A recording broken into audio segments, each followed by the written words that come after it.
Hi Scorpio, mid-April 2024, mid-month of April. Kuha tayo ng ilang messages para sa inyo. As usual, mensaheng gabay lamang po. Will be straightforward para sa mga Scorpio. Anong maiiwan natin para sa kanila? Message. Scorpio, anong maiiwan nating message sa inyo ngayon? Ayan, meron nang bumagsak na isa. Ayan, may umaangat pa dito. Sige. The Ace of Wands. The Strength card.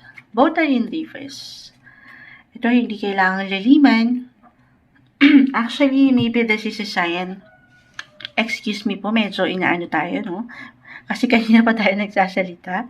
Nasa Scorpio na tayo finally, pero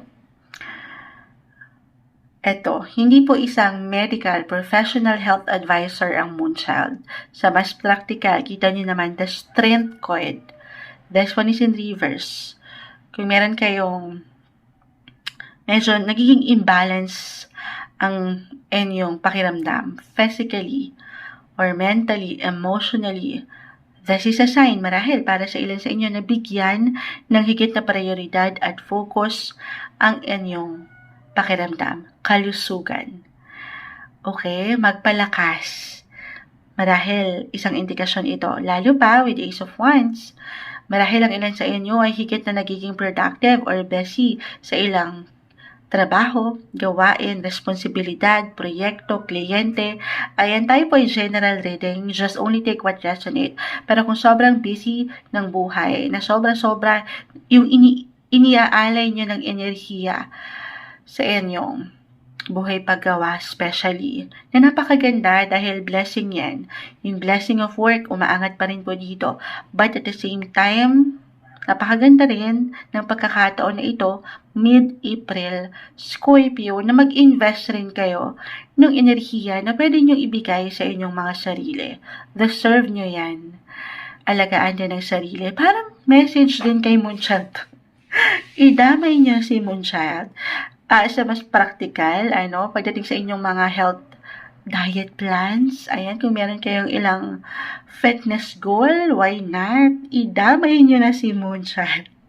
Sabay-sabay tayo, ganun, kumanta pa, pero napakaganda ng pagkakataon ito. Bigyan nyo ng chance ang inyong mga sarili to recharge your energy para mabawi nyo itong strength. Kasi minsan, hindi rin natin, lalo pa kung andito talaga yung investment ng inyong physical na aspeto or ng inyong mga emosyon sa mga goal nyo. Nag-iinat kayo doon sa mga bago or sa inyong talagang higit na binibigyan ng prioridad ngayon sa trabaho. Minsan, ang hirap ng pakiramdaman ng sarili. So, more on self-care, Scorpio. Deserve ang magpahinga, magpaspa, magpasalon, anything related na may patungkol sa'yo talaga. Okay? At dito, sa pagkakataong ito, Scorpio, of course, tanging ikaw ang higit na makapagsasabi. Other messages, if ever hindi yun mag-apply, okay, the Strength. The 8. Okay, 8.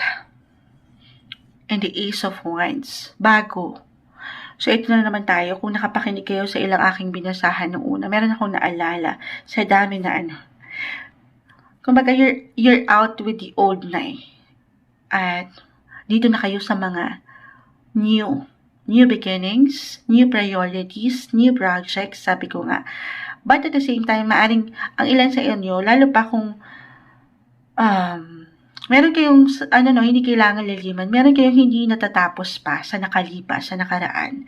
Napakagandang pagkakataon ito ngayon para tapusin muna yun. At hindi kayo mag-jump start agad sa something bago just because excited kayo or ito yung nakikita nyo. Huwag madaliin.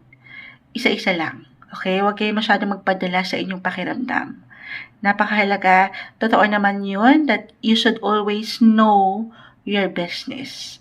Pag-aaralan kung kinakailangan. At sabi ko nga, marahil yung nakaraan or nakalipas, anything na may kaugnayan sa past, kahit yung aral, ayan, yung ilang lessons na natutunan mo doon. Maaaring maggamit mo yon ngayon para sa ilang bago na gusto mo pang makita sa iyong buhay, trabaho man or relasyon.